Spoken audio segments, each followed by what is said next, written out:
Mirëmëngjes edhe një herë, mirë se erdhët. Falenderoj Perëndin që na dha mundësinë që të mblidhemi të gjithë së bashku. Të adhurojmë emrin e Tij të shenjtë, të falenderojmë dhe gjithashtu të dëgjojmë edhe fjalën e Tij. Sot me hijen e Perëndisë do të shikojmë një temë disi të veçantë. Nuk është diçka e re, por Perëndia na ka folur shpesh për këtë. Dhe flet vazhdimisht në fjalën e Tij, por duket se kisha, po flasim kisha në përgjithësi, kisha e Krishtit, vazhdon të mos i kushtoj vëmendjen e durur. Edhe pse fjala e Perëndisë është e qartë se kisha, besimtarët, janë vazhdimisht janë në një gjendje lufte, dhe flasim për gjendjen e luftës frymore dhe jo për luftë me njerëzit, këtë e dimë. Duket se kisha nuk tregon kujdesin e dur dhe interesin e dur dhe as vigjilencën e dur edhe kështu që ka një lloj indiferentizmi, do thoshim, ndaj këtyre paralajmërimeve që Perëndia i jep në fjalën e Tij. Do të shikojmë një pjesë nga fjala e Perëndisë, e cila na flet për një gjendje, për një frymë e cila ekziston brenda në kishën e Perëndisë dhe shpesh shpëton vëmendjes së besimtarëve, por jo Perëndisë. Është një frymë që fshihet mirë. Do shikojmë disa karakteristika pak më vonë. Dhe nuk është gjë tjetër vetë se fryma e Jezebelës. Ju kujtohet? Nga fjala e Perëndisë. Fryma e kjo frymë, edhe pse fjala e Perëndisë ka folur qartë dhe e shtjellon që është prejardhjen e ka nga djalli dhe si synim ka jo vetëm varfërimin frymor të kishës, por ka dhe shkatërimin e kishës, dhe për ta bërë kishën të vdesë nga ana frymore, ka edhe si qëllim që të dërgojë në ferr mira të krishterëve. Ju duket e çuditshme, pak më poshtë, kur ne të shikojmë disa karakteristika të saj do kuptoni. Është një frymë që e ndeshim jo vetëm në dhjetën e vjetër, por e ndeshim edhe në dhjetën e re, që në fillimet e kishës së hershme, dhe që kishte arritur të depërtonte. E them përsëri kjo është për shkak të vetë kishës, të çdo kishe lokale, që është në gjumin frymor dhe nuk arrin që ta kuptojë dhe ta demaskojë këtë frymë. Do të lexojmë nga zbulesa, nga kapitulli 2, vargje 18 deri në 29. Dhe angjëlli të kishës në Tiatir shkruaj: Këto thot biri Perëndis, ai që ka sytë e tij si flak zjarri dhe këmbët e tij të ngjashme me bronz të kulluar. I di veprat e tua dhe dashurinë dhe besimin dhe shërbimin dhe qëndrueshmërinë tënde, dhe se veprat e tua të fundit janë më të shumta se të parat. Por kam kundër teje këtë, që lejon gruan Jezabel, që e quan veten profetesh, dhe ajo mëson e mashtron sklevrit e mi që të kurvërojnë dhe të hanë flijim me idhush. Dhe unë i dhash asaj kohë që të pendohet. Dhe ajo nuk dëshiron që të pendohet për kurvërisë së saj. Dhe ja, po e flak atë në një shtrat lëngimi, dhe ata që bëjnë kuroshkelje me të në mundim të madh, po të mos pendohen prej veprave të saj. Dhe fëmijët e saj do t'i vras me vdekje, dhe të gjitha kishat do të marrin vesh se unë jam ai që heton veshkat dhe zemrat. Këtu të theksoj pak, kjo është shprehje hebraike. Siç kemi ne në Shqipëri mjaft shprehje të tilla, domethënë, që do të thotë që Perëndia njeh thellësinë e njeriu. Akoma ato më jetiket. Dhe do t'i jap secilit nga ju sipas veprave tuaja. Por po ju them juve të tjerëve që jeni në Tiatir, gjithsa nuk e kanë këtë mësim, të cilët nuk e njohën të thellat e Satanit, siç i thonë. Nuk po vë mbi ju tjetër barë. Veç atë që keni, mbajni fort derisa të vi. Dhe ati që fiton dhe ati që i mban deri në fund veprat e mia do t'i jap pushtet mbi kombet. Do t'ju udhëheqë, do t'i qeveris ato me shkop të hekurt, siç thyhen enët prej argjile. Ashtu si edhe unë kam marrë pushtet nga ati im dhe do t'i jap ati ylli migjesor. Ai që ka vesh, të dëgjojë çfarë fryma u thot kishave. Siç e tham, nuk është era e parë që fjala e Perëndisë na flet për këtë frymë. Dhe siç e thamë, burimi i vet i kësaj fryme është djalli dhe emërtimin e ka marrë nga gruaja e Ashabit, e mbretit Izraelit, të cilën e quajnë Jezabel, siç mund ta njohim ndryshe. Fjala e Perëndisë është shumë e qartë se si kjo frymë vepronte. Praktika që ja përdorte në mënyrë që ne sot mundemi që ta dallojmë këtë frymë, ta demaskojmë dhe t'i shmangemi kurthit të saj dhe ta dëbojmë. Na thot diçka tek vargu 20. Por kam kundër teje, i thot kësaj kishe që lejon gruan Jezabel. Në dy rastet që lexojmë edhe në dhjetën e vjetër dhe në dhjetën e re këtu, na thot fjala e Perëndisë, na thot se mbartësi i kësaj fryme është grua. Kjo nuk do të thotë që çdo motër besimtare këtu ka këtë frymë. Zoti mos e dhënë. Por djalli është duke përdorur gruan përsëri, edhe në rastin konkret, edhe në rastin e dhjetës së vjetër, për të shtënë në mashtrim dhe për të larguar popullin e Perëndisë nga Perëndia dhe për ta shtënë në mëkat. Po të shikojmë se si kjo frymë ushtron ndikimin e saj, metodat që ja përdor. E para është përmes manipulimit, nëpërmjet një dhuntie. Një dhuntie e cila që të ushtrohet, që të jetë e dukshme, që kisha ta shikojë, duhet të ketë fuqi të mbinatyrshme. Dhe thot, atë që e quan vetëm profetesh. Pra, në rastin konkret, gruaja që ishte këtu që flet fjala e Perëndisë në dhjetën e re, quante veten e saj profetesh. E keni parasysh nga dhjeta e vjetër që profetët ishin ata që drejtonin nga ana frymore popullin e Perëndisë. Ishin ata nëpërmjet të cilëve Perëndia i fliste direkt popullit, qoftë duke thënë diçka që do ndodhte në të ardhmen apo edhe diçka në mënyrë të drejtë për drejtë, qoftë një mbreti, qoftë një njeriu, kushdo që të ishte ai. Po cilat janë këto gra që mund të mbartin këtë, që mund ta kenë këtë frymë djallëzore? Ja ato të cilat në të kaluar nuk kanë pasur ndonjë bindje ndaj ndonjë pushteti të vendosur nga Perëndia. Qoftë kjo nëpërmjet burrit të tyre, e martuar, e dim atë radhën që Perëndia ka vendosur, qoftë edhe duke qëndruar në heshtje dhe në bindje, siç e thot fjala e Perëndisë, në një kishë. Në një kishë, te kisha lokale e cila Perëndia ka vendosur. Këto kanë qenë ose vazhdojnë të jenë turiste në për kisha të ndryshme, të tjera, dhe nuk qëndrojnë në një kishë, duke marrë dhunti të dyshimta. Do ta themi, ka shumë kisha. Akoma në ditë e sotme dhe kjo vazhdon, kjo gjë që do themi tani, të cilat ofrojnë domethënë dhunti frymore, sikur ato të jenë prona private e kishës. Çfarë do thonë? Hajde këtu, tek ne, tek kisha jonë, të marrësh frymën e shenjtë, të pagëzohesh me frymën e shenjtë, të marrësh këtë dhunti, të marrësh atë dhunti. Dhe të gjitha këto duke i bërë në një pështjellim dhe në një ngatresë, duke i shkaktuar besimtarit edhe besimtarëve që kanë nga poshtë, një pështjellim dhe një ngatresë sipas oreksit të tyre dhe një shtjellim të fjalës së Perëndisë sipas oreksit të tyre.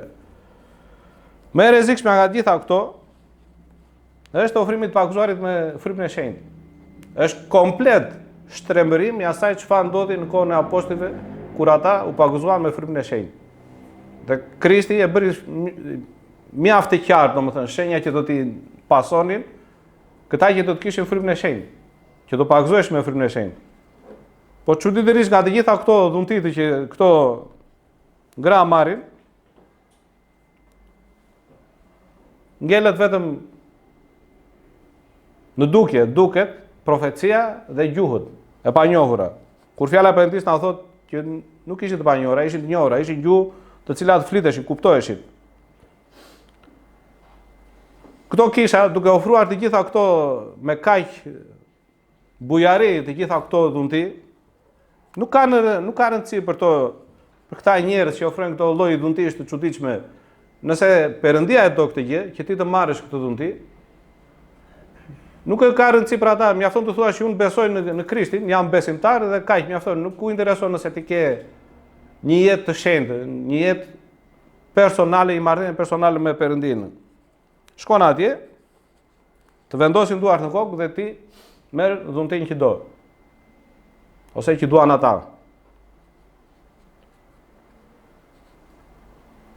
Kjo çështje e vendosjes së duarve në kokë është një temë më vete, e nuk është kësaj ore që ta themi. Po këtu shikohet mjaft mirë dhe mjaft qartë që këtu bëhet një tregti me dhuntitë e fjalës, ato që me dhuntitë e Perëndis, ato që thotë fjala e Perëndis. Kisha nuk është supermarket. Që ne të shkojmë në kishë dhe të marrim çfarë do lloj dhuntie që ne të dëshirojmë nga Perëndia. Vërtet Perëndia na inkurajon në fjalën e tij që ne të kërkojmë dhunti, po këto për lavdi të Perëndis. Dhe shikojmë pak më poshtë këto gjëra.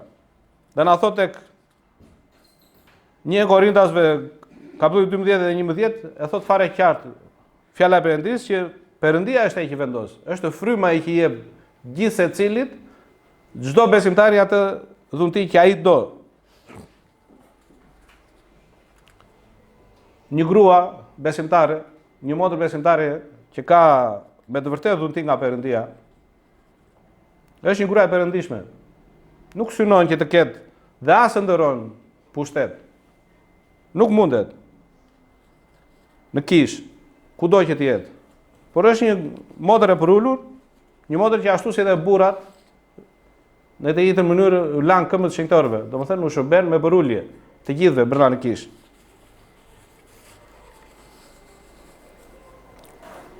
Shikojmë nga veprat e apostujve se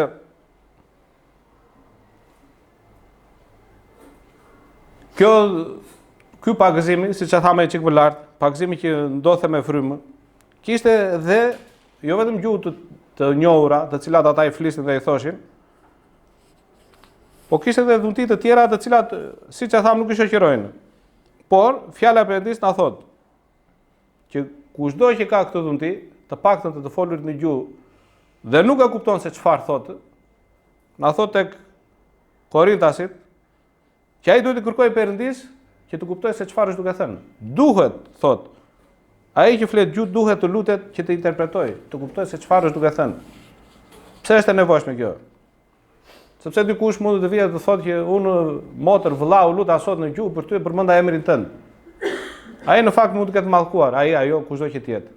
Mund të ketë mallkuar, sepse përderisa nuk e kupton se çfarë është duke thënë, mund të ketë thënë atë që na thot fjala e Zotit përsëri te Korintasit që thot ju bëj të ditur se asnjë duke e folur në frymën e Perëndis nuk thot mallkuar qoftë të Jezusi, dhe askush, asnjë nuk mund të thotë Jezusi është Zot përveç në frymën e shenjtë.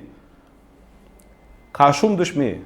Nëse do të kërkoni, ka shumë dëshmi të cilat dëshmojnë këtë gjë, cilën gra, motra, domethënë nga kisha brenda, kanë shkuar në këto kisha të çuditshme dhe janë kthyer me dhunti. Dhe burra të perëndishëm aty, njerëz të perëndishëm, Perëndia i ka përdorur për të zbuluar se ato kanë qenë duke mallkuar, ndërsa ishin duke u lutur në gjuhë. Sepse Perëndia i ka detyruar, se ka bërë që ato të dëgjohen, ato të thëna të dëgjohen në gjuhën që kuptohet.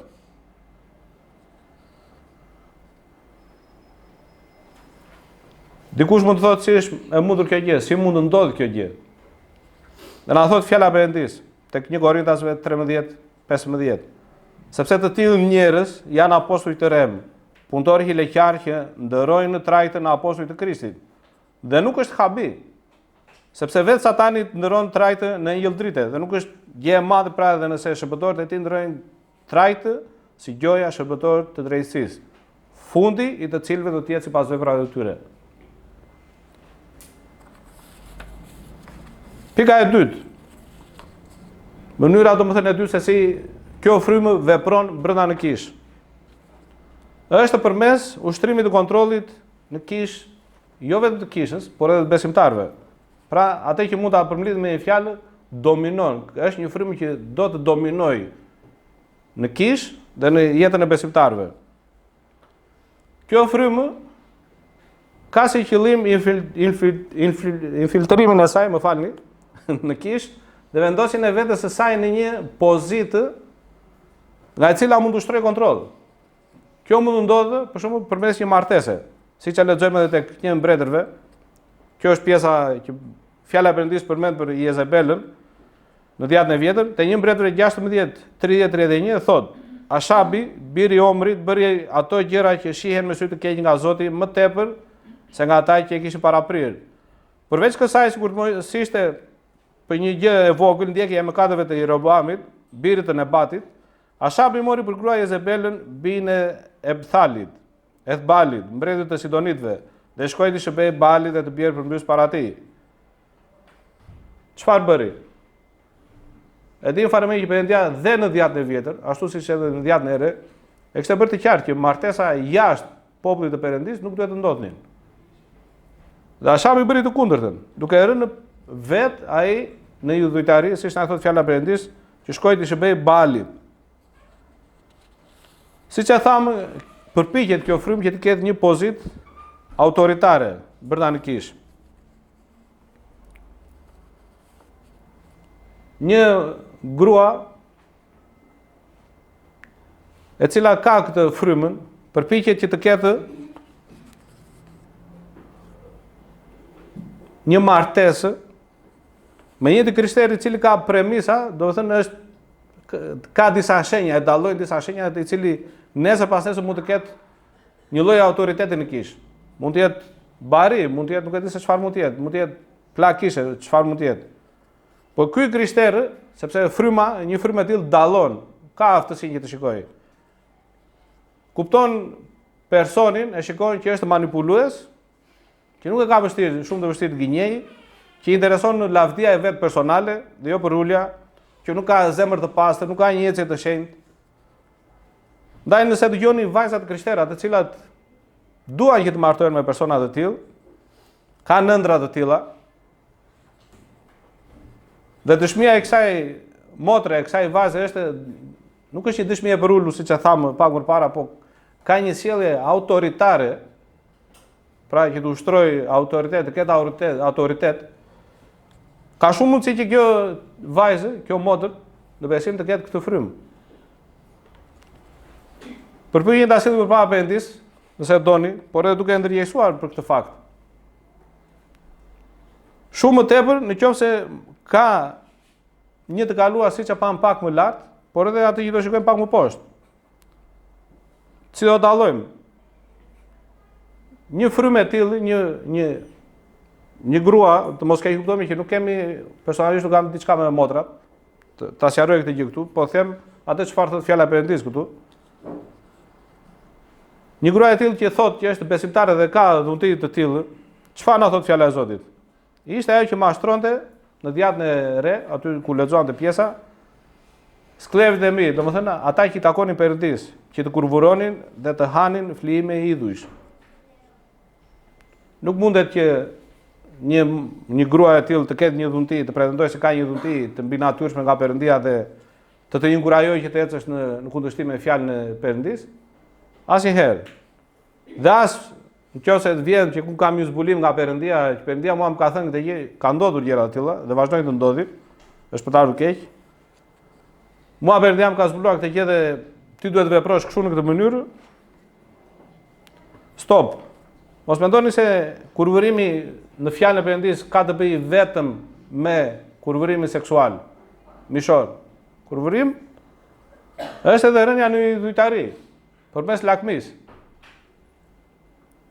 E kemi këtë shumë të qartë në Dhjetën e Vjetër, nuk do ta theksojmë vargun, por në rastin konkret që flasi pak më lart është kurvëri seksuale, ishin ato festat pagane në të cilat udhëhiqej kisha që lexuam e Tiatirës dhe përfundonin me akte seksuale. E njëjta situatë ishte edhe tek kisha e Pergamit, pak më lart, që i drejtohet Krishti, pak varje më lart. Ishte e njëjta frymë. Dhe e thot kishës së Pergamit Krishti, por kam pak gjëra kundër teje. Që ke aty disa që mbajnë fort mësimin e Balamit, i cili e mësonte Balakun. Balaku ishte mbreti i cili e thiri Balamin që të mallkonte popullin izraelit, ndërsa ishte duke marrë territorin që Perëndia i kishte premtuar, që i dha Perëndia. Të vendoste një skandal, një grackë përpara bijve të Izraelit që të hanin flijime idhujsh dhe të kurvuronin. e njëjta frym, e njëjta taktik tek të dyja kishat.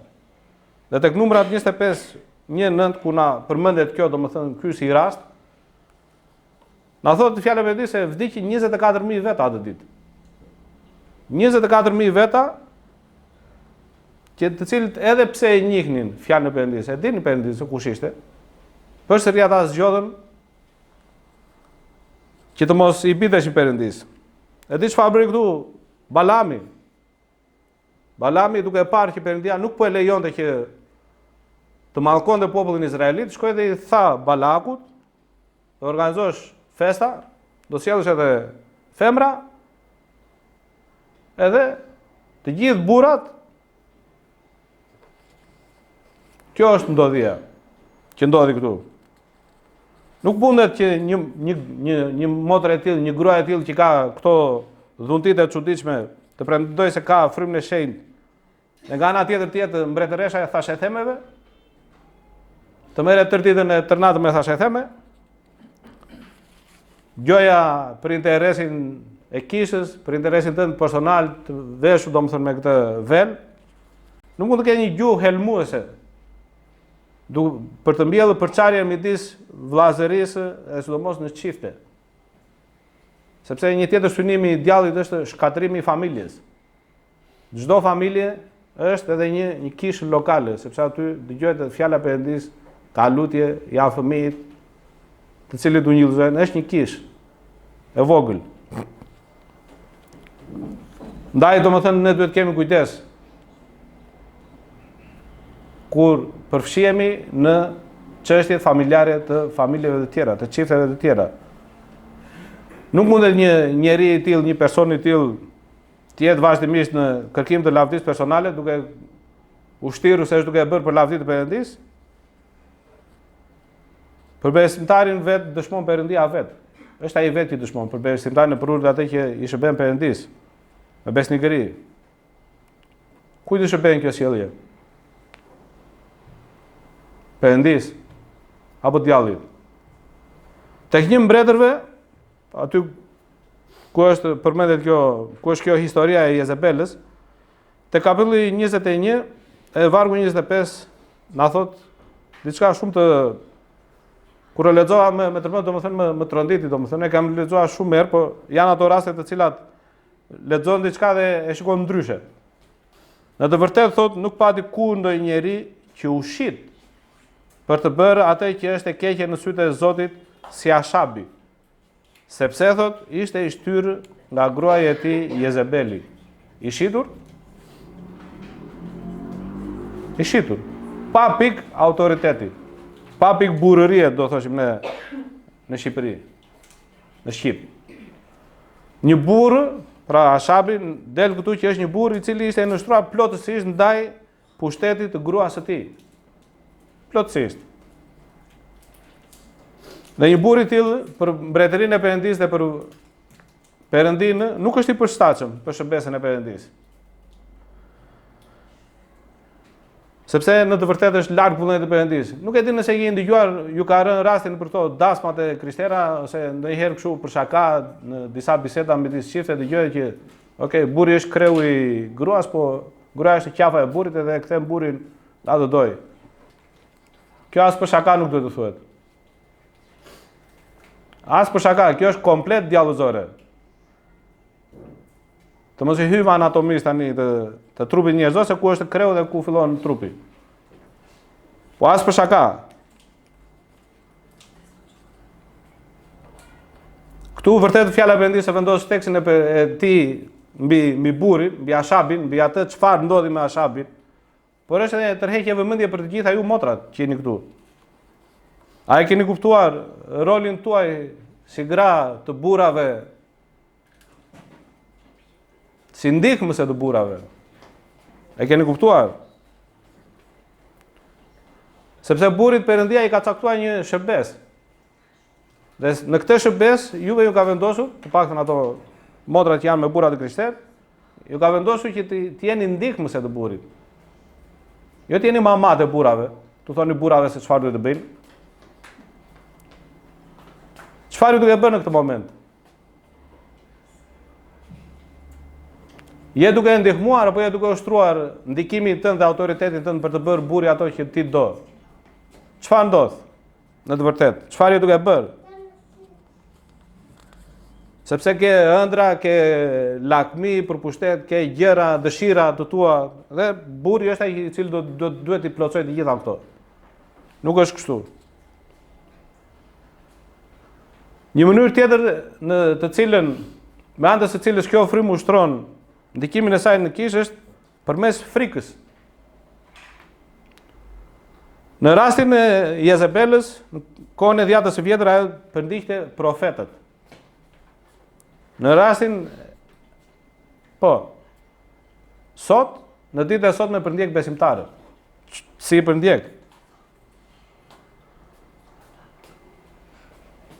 I konsideron kundërshtarë të saj, sepse janë duke i prishur planet për të qëndruar, për të siguruar pushtetin që do, për të qëndruar në pushtetin në cilin ka siguruar. Dhe kjo ndodh përmes pifjeve, përmes akuzave që mund të ndodhë, përpiqet që të mbledhë sa më shumë njerëz dhe ushtri rreth vetes për të treguar kishës çfarë, që kush ka të drejtë, kush bën këtu ligj.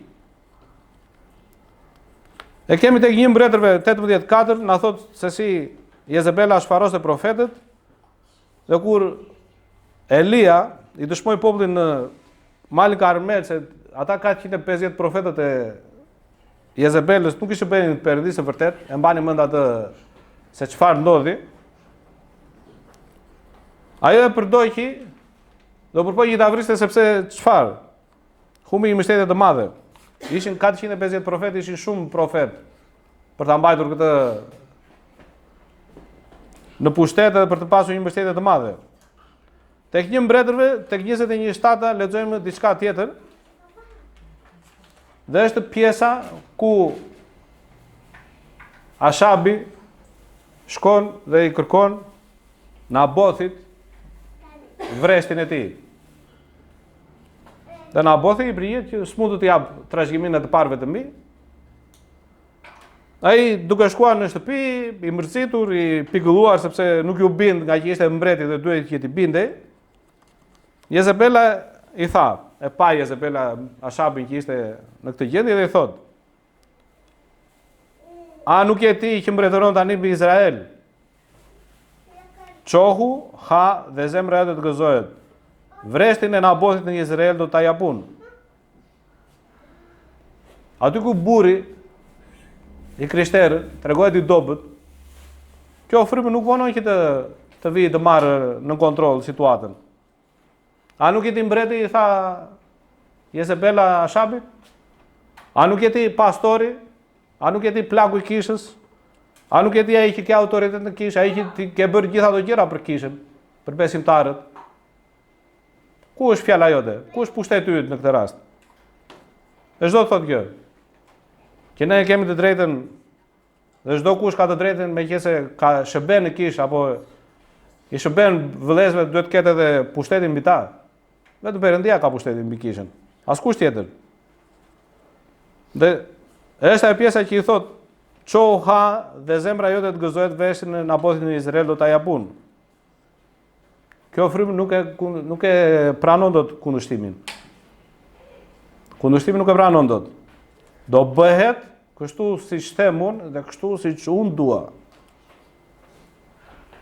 Dhe Jezebela vazhdon historia pak më poshtë, me në dorë pushteti për të treguar popullit se kush bën komandë duke përdorur shpifjet dhe akuzat. Po deshet lexojeni këtë historinë e Nabothit. Dhe urdhëroi që të nxirrej përpara popullit Nabothi, për shkak të lakmisë në pangopër të mbretit, me akuzat e rreme se çfarë. Se ka mallkuar Perëndinë, këto ishin akuzat, dhe mbretin. Dhe për ta bërë më bind se atë çfarë ishte duke kërkuar Jezebela nga të parët e popullit, çfarë bëri? Kërkoi agjirim. Dhe gjithë populli agjiroi. I shikon këto lëvizje edhe në periudhën e sotme, në kishën e sotme. Komplet kishën. Dhe çfarë ndodhi? Nabothi heshti, nuk e mbrojti veten e tij. Dhe vdiq. E vran me gur. Por Perëndia nuk heshti. Sepse Perëndia asnjëherë nuk hesht, vëre mirë këtë në mendje, nuk hesht asnjëherë përpara padrejtësisë. Asnjëherë. Për momentin duket se Perëndia hesht për t'i dhënë mundësinë gjithë secilit që të pendohet, të kthehet. Po nuk e harron. Po do t'im një gjë tjetër, kur i drejti hesht, ne kemi bërë padrejtësi dhe një të drejti, dhe i drejti hesht, situatën e merr në dorë Perëndia. Dhe kur e merr Perëndia në dorë situatën, atëherë të gjithë ne kemi punë në pisk, me Perëndin, jo me njeriu në drejt. Në të njëjtën mënyrë një kishë e cila lejon, toleron frymën e Jezebelës në veten e saj, brenda saj, i ka punë të pisk me Perëndin, siç e lexuam edhe tek zbulesa. Në të njëjtën mënyrë dhe më keq i kanë pisk punë me Perëndin ata që e mbështesin këtë frymë. Njerëzit e qytetit të Nabothit, plejtë dhe paria që banojnë në qytetin e tij vepruan ashtu siç Jezebeli kishte dërguar t'u thoshte, siç ishte shkruar në letrat që u kishte drejtuar. Kështu veprojnë edhe shëbëtorët që i binden kësaj fryme. Në të njëjtën mënyrë. Bindje totale, pa e vënë në diskutim se çfarë është duke thënë. Siç thamë, Nabothi u vra. Mbreti mori atë i deshi, po Perëndia është ai që thot fjalën e fundit. Dhe tek dy mbretërve 9-7 i thot, i drejtohet Jehut. Jehu vajos mbret. Dhe Perëndia e përdori për të shfarosur komplet familjen e Ashabit. Dhe i thot, ti i thot Jehut do të godasësh shtëpinë e Ashabit zotërisë tënd. Kështu do të marrë hak për gjakun që kanë derdhur profetët, shërbëtorët të mi, dhe për gjakun e të shërbëtorëve të Zotit që është derdhur nga dora e Jezebelit. Në të njëjtën gjuhë, me të njëjtën mënyrë, Perëndia i drejtohet kishës në Tiatir dhe i thot: "Dhe unë i dhash asaj kohë që të pendohet, dhe ajo nuk dëshiron të pendohet." Pushteti është i ëmbël. Është shumë i ëmbël pushteti. Nuk shkuputesh dot kollaj prej pushtetit. Qofse ke marr pushtet, ke pushtet në duar. Është e njëjta lakmi që ndodhi në kopshtin e Edenit. Çfarë i tha djalli Evës? Çfarë i tha? E mban mend? Çfarë i tha?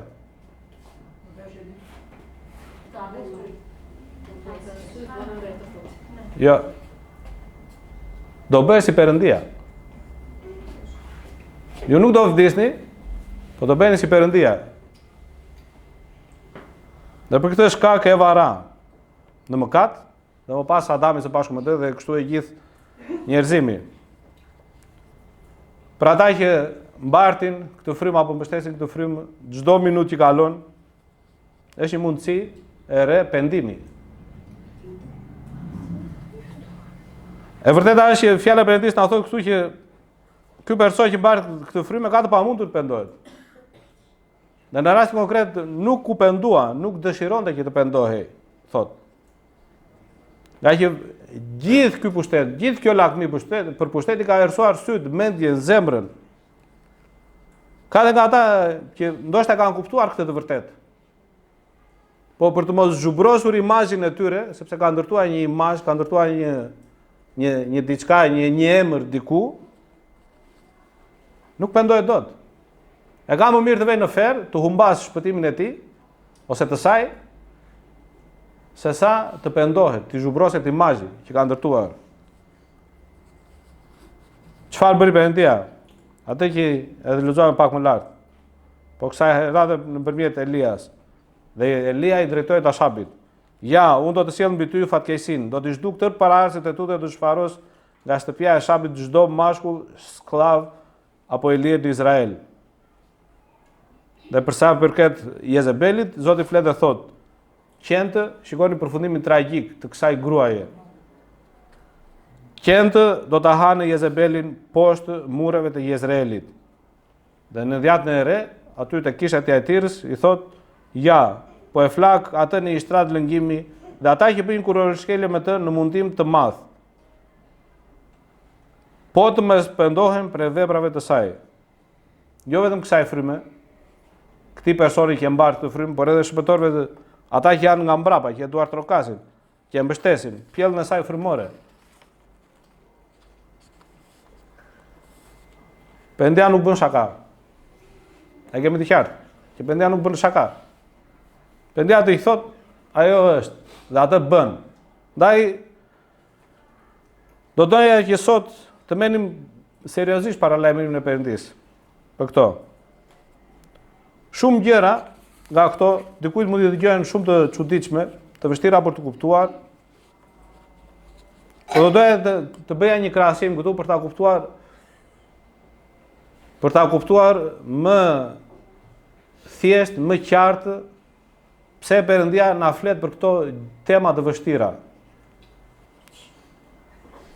Sipas historisë që kemi të njerëzimit që kemi nga fjala e Perëndisë, njerëzit deri në shpikjen e barutit luftonin me çfarë? Me shpata, mbrojtje me buroja, këto ishin. Hesta, të gjitha këto. Kur doli baruti në skenë, këto dolën jashtë loje, sepse nuk mund të mbrojshin dot. Përballë fuqisë së barutit mbrojshin me shpata dhe me mburoja. Ndërsa sot armatimi ka kaluar, gjithë kjo domethënë ka kaluar në një nivel tjetër. Sot ke raketa bërthamore, ke raketa balistike, ke një fuqi ushtarake shkatruese shumë më të madhe. Dhe lufta zhvillohet akoma dhe nga një ekran kompjuteri zhvillohet. Duke qëndruar dikush në zyrën e tij, mund të luftoj me mjetet që ka. Çdo të them me këtë gjë, çdo çfarë do Perëndia të thotë me këtë. Nëse ne vijmë në kish, nëse ne vijmë këtu, dhe duam që të dëgjojmë vetëm gjëra të ëmbla për veshët tanë, nëse duam të dëgjojmë vetëm predikime që jo vetëm na eksitojnë, po ato ndjenjat na trazojnë, ato ndjenjat që flasim vetëm për dashurinë e Perëndisë, për asgjë tjetër. Po, do flasim për dashurinë e Perëndisë, lavdëzohet për dashurinë e Perëndisë, për mëshirën e tij, për hirin që bën çdo ditë, dhe çdo moment për ne. Po nuk e lë vetëm kjo. Nuk do të ngelemi këtu. Sepse djalli, armatimi që djalli përdor ndaj nesh, janë raketat balistike që thamë, raketat bërthamore. Ai nuk pyet. Ai nuk do t'ia di. Do më thuash, po ne nuk jemi në hirin e Perëndisë, po sigurisht jemi. Po duke qenë ne ushtar të Krishtit, dhe Perëndia në fjalën e tij, e kemi parë dhe herë të tjera që Perëndia në fjalën e tij na thotë që ne duhet të marrim armatimin e Perëndisë. Po çfarë na e thotë? Që të bëjmë ballë sulmave të djallit. Kështu që ne duhet të kalojmë të gjithë në trajnimin e fortë të fjalës së Perëndisë. Duhet të ushqemi, të fillojmë të ushqemi me ushqim të fortë frymor, jo me qumësht. Çfarë shansi do të kishte një mbret, një shtet, nëse do të kishte për të fituar luftën, domethënë, nëse do të kishte një ushtri të patrajnuar dhe një ushtri që ushqente vetëm me qumësht? Do fitonte. Do ishte 10 metra ai ushtari dhe do binte për tokë, se ishte vetëm me qumësht. Asgjë tjetër.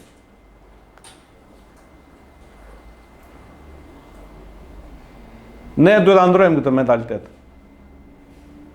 Nga qumshti, do duhet të kalojmë në ushqimin e fortë, në trajnimin e fortë që fjala e Perëndisë na ofron, për të bërë ballë të gjitha sulmeve të djallit. Ne nuk do të mundemi të bëjmë ballë frymës së Jezebelës, nëse ne qëndrojmë në qumësht. Në qumshtin frymor.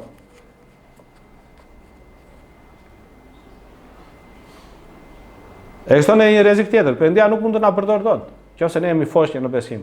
Qëndrojmë aty. Nuk mund të na përdorë dot. Nëse ju kujtohet, Krishti ka dhënë një shembull në lidhje me këtë dhe krahasoi me degët, me hardhin dhe me degët. Hardhia është Krishti, ne jemi degët. Dhe dini fare mirë, vrestari që thot s'po jep fryt. Prita 1 vit, prita 2 vjet, prita 3 vjet. Prije edhe në zjarr, me gjithë të tjerët. S'mund të na përdorë Perëndia në këtë gjendje, nëse ne nuk japim fryt, jo vetëm fryt, vetëm fryt nuk është vetëm të dalim jashtë, të bredhim për ungjillin, të shpëndajmë kalendar apo Bibla apo çfarë do gjë tjetër. Është edhe përballimi që kemi në luftën frymore, që sapo tham.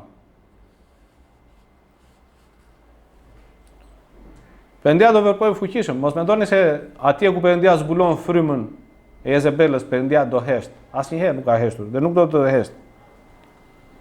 Por Perëndia do që përmes fjalës së tij të sjellë në pendim ata persona që kanë këtë frymë dhe bijtë frymorë të kësaj fryme. Ata që duartrokazi që e mbështesin këtë frymë.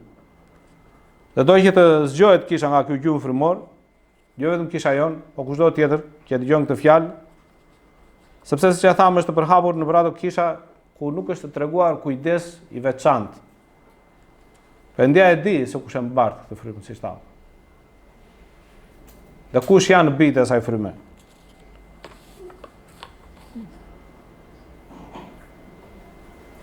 Do lexojmë atë pjesën nga 24 deri tek 29 që u thot atyre që ecin në të vërtetën e fjalës së Perëndis. Por ju them ju të tjerëve që janë në Tiatir, të gjithë sa nuk e kanë këtë mësim, që nuk ecin të mashtruar nga fryma e Jezebelës, por ecin sipas fjalës së Perëndis, të cilët nuk i njohën të thellat e Satanit. Nuk hynë në marrëdhënie me djallin, që të njohin djallin më shumë, që të njohin të fshehta ndoshta të ekziston ai mendimi që të luftosh dikë që ke përballë, duhet të njohësh armikun tënd. Jo, s'është nevoja. S'është nevoja ti futemi asaj rruge. Për të njohur djallin të shkojmë në kampin e djallit në asnjë mënyrë. Ato çfarë ne duhet të mësojmë për djallin janë këtu tek fjala e Perëndis. Dhe ngelemi këtu. Jo jashtë kësaj. Jo jashtë fjalës së Perëndis. Në asnjë mënyrë. Dhe o thot, besnikëve të tij që ka të kjo kish, fjala e Perëndis. Nuk po vë mbi ju tjetër barë, vetëse atë që keni mbajeni fort derisa të vijë. Dhe tjetra, aty që fiton. Aty që fiton, aty do t'i jap ai që mban deri në fund veprat e mia të Perëndis, do t'i jap pushtet mbi kombet shpërblimi dhe do t'i udhëheqë qeverisë ato me shkop të hekur si shtyen enët prej argjile. Dhe ashtu si edhe unë kam marrë pushtet nga ati im, thot Krishti, dhe do t'i jap yllin mëngjesor. Ai që ka vesh. Kemi vesh. Apo kemi ardhur në kish nga forca e zakonit dhe për të fjetur gjumë. Për çfarë kemi ardhur në kish? Kemi vesh të dëgjojmë atë çfarë fjala e Perëndis thot. Sepse thot ai që ka vesh të dëgjojë çfarë fryma u thot kujt? Kishave. Dhe në të gjitha këto letrat e kemi thënë edhe herë tjetër që mbyllet me këtë frazë. Ai që ka vesh të dëgjojë çfarë fryma u thot kishave. Vëllezër, Perëndia ka arsye. Pse na i thot? Dhe arsye shumë serioze. Ndaj ne nuk duhet të neglizhojmë fjalën e Perëndis dhe paralajmërimet që ai na jep përmes fjalës së tij. Nuk dalim këtu që të themi se jemi dikushi, ne që dalim këtu që Perëndia na përdor për fjalën e tij, por sepse dëgjojmë zërin e Perëndis, i cili shikon nevojat e kishës dhe flet sipas nevojave që kisha ka. Le të lutemi Perëndis. Perëndi i shenjtë, aty në shëntjellon në emrin e Jezus Krishtit të atë vim edhe një herë në prezencën tënde të shenjtë për të të falënderuar, për të shprehur mirënjohjen tonë në atë për gjithçka sa ti ke bërë dhe vazhdon të bësh në jetën tonë. Mbi të gjitha të falenderojmë shumë për kryqin, për gjakun e derdhët, falenderojmë sepse ti nuk e kurseve birin tënd, por e dërgove në këtë botë, për ne mëkatarët, për mua të parin në atë për të më çliruar nga kthetrat e vdekjes së përjetshme, nga kthetrat e mëkatit. Falenderoj sepse unë nuk e meritoja, por ti e bëre këtë për shkak të dashurisë tënde për të gjithë ne dhe nuk e kurseve birin tënd do atë. Të lutemi shumë gjithçka që u dëgjua nga fjala jote, le të jetë për ndërtim, për kontroll dhe për ndërgjegjësim të zemrave tona o atë. Ne të lutemi shumë na zbulon, na ndihmo që të kuptojmë ato çfarë ti e duke thënë përmes fjalës tënde të shenjtë. Bekoj ditë në vazhdim me prezencën tënde të shenjtë. Dhe të gjithë vëllezërit dhe motrat kudo që ndodhen dhe që nuk patën mundësi, e djatha jote le t'i mbulojë. Pranojnë të lutemi shumë, mirënjohjen dhe falënderimin e zemrave tona në emrin e Jezus Krishtit. Amin.